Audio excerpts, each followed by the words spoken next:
দেখুন, আমি তো আপনার ছেলের মতো। মনে করুন না আপনার আরেক ছেলে আপনাকে টাকাটা দিচ্ছে। কিন্তু প্লিজ আর কিন্তু কিন্তু করবেন না। আসলে আপনি না নিলে আমার খুব কষ্ট হবে। সারাক্ষণ মনের মধ্যে একটা অপরাধ বোধে ভুগবো। তার চেয়ে বরং দুটো ফ্যামিলি বাঁচলো, দুটো ফ্যামিলি কষ্ট করলো। আর দাশু টাকাটা তো দিলে আপনি নিতেন, তাহলে আমার ক্ষেত্রেই কেন? প্লিজ।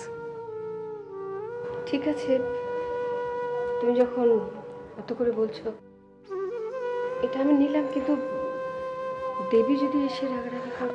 ওকে আপনি বুঝিয়ে বলবেন। আজ তবে আসি মাসিমা। চলে যাবে? একটু অপেক্ষা করো, ওর আসার সময় হয়ে গেছে। না থাক, আসলে প্রথম মাইনে পেয়েছি তো, বাড়ির সবার জন্য কিছু কিনে নিয়ে যাব। ঠিক আছে? থাক থাক থাক, ভালো থেকো। আসছি মাসিমা। এই যে মা, মার্কেটিং করে যা টাকা বেঁচেছে পুরোটা তোমার হাতে দিলাম। আর দেখো, এর মধ্যে থেকে কিন্তু আমার গাড়ি ভাড়া, হাত খরচা সব দিতে হবে। হ্যাঁ রে বাবা, দিব। বাবা, সব টাকা মার হাতে দিয়ে দিলি কেন রে? নিজের কাছে কিচ্ছু রাখবি না? এই যে তোর বন্ধুরা বান্ধবীরা তারা খেতে চাইলে তখন কি করবি বল? দেখেছো মা, দিদিটা না। এই তুই চুপ কর তো। তুই কত টাকা দিলি বলতো? আমি তো কিছু বুঝতে পারছি না। তুই কি সব এইসব কেনাকাটা করে ফেললি নাকি টাকা দিয়ে? আরে আমি তো তোমাদের বলতেই ভুলে গেছি। আমি ঠিক করেছি, দেবী যতদিন না চাকরি পাচ্ছে ততদিন আমার স্যালারির অর্ধেকটা ওকে দেব।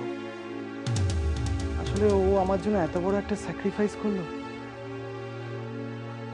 ওর বাড়ির অবস্থাটাও তো ভালো না। আর আমি কি করে পুরো টাকাটা ভোগ করি বলো? এই না হলে আমার ভাই। খুব ভালো করেছিস বাবা, সত্যি খুব ভালো করেছিস। ভালো করেছি না বলো? হ্যাঁ বাবা, আমরা সুখে থাকবো আর মেয়েটা কষ্টে থাকবে, তা তো হয় না। জানো মা, দেবী বাড়িতে থাকলেও কখনো এই টাকাটা নিত না।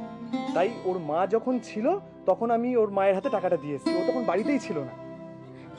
কিভাবে এরকম একটা অন্যায় কাজ করতে পারি? এতে ন্যায় অন্যায় কি আছে শুনি? আমি কি টাকাটা চাইতে ওদের বাড়িতে গিয়েছিলাম? সংসারে এত প্রয়োজন, তারপর ছেলেটা জবরদস্তি করলো, তাই টাকাটা এবার ফেরত দিয়ে আসতে হবে। মা, ফেরত দিয়ে দিবি? বেচারা বাড়ি বয়ে এসে টাকাটা দিয়ে গেল। ফেরত দেবার আগে আর একবার ভাববি না? ভাবা আমার হয়ে গেছে মা। শুভর সংসারের দুরবস্থা থেকে আমাকে চাকরিটা দিয়েছিলাম, ওর মাইনের অর্ধেকটা পাওয়ার জন্য নয়। নিহাত ভালো বন্ধু বলেই আমাকে সাহায্য করেছিলাম। যা ভালো বুঝিস তাই কর। তুমি তো ভাবছো কেন বলো তো? তুমি দেখো, আমি ঠিক একটা চাকরি পেয়ে যাব। চাকরি পেয়ে আমি একাই সংসারের সব দায়িত্ব নেব। এই সংসারটা চালানোর জন্য আমার কারোর সাহায্যের দরকার নেই। শুধু কয়েকটা দিন শুধু অপেক্ষা করো। জানি তোর উপরে আমার সে বিশ্বাস আছে। আমি জানি দেবী, তুই একদিন নিজের পায়ে ঠিক দাঁড়াবি,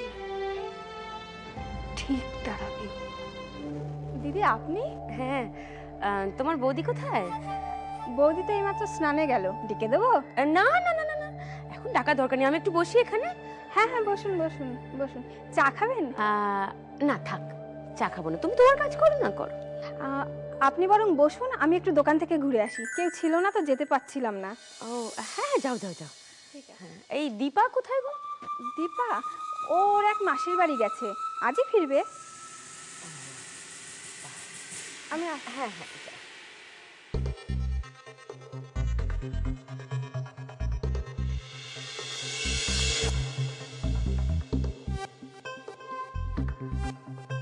এটাই সুযোগ। বাড়িতে এখন জি চাকর কেউ নেই।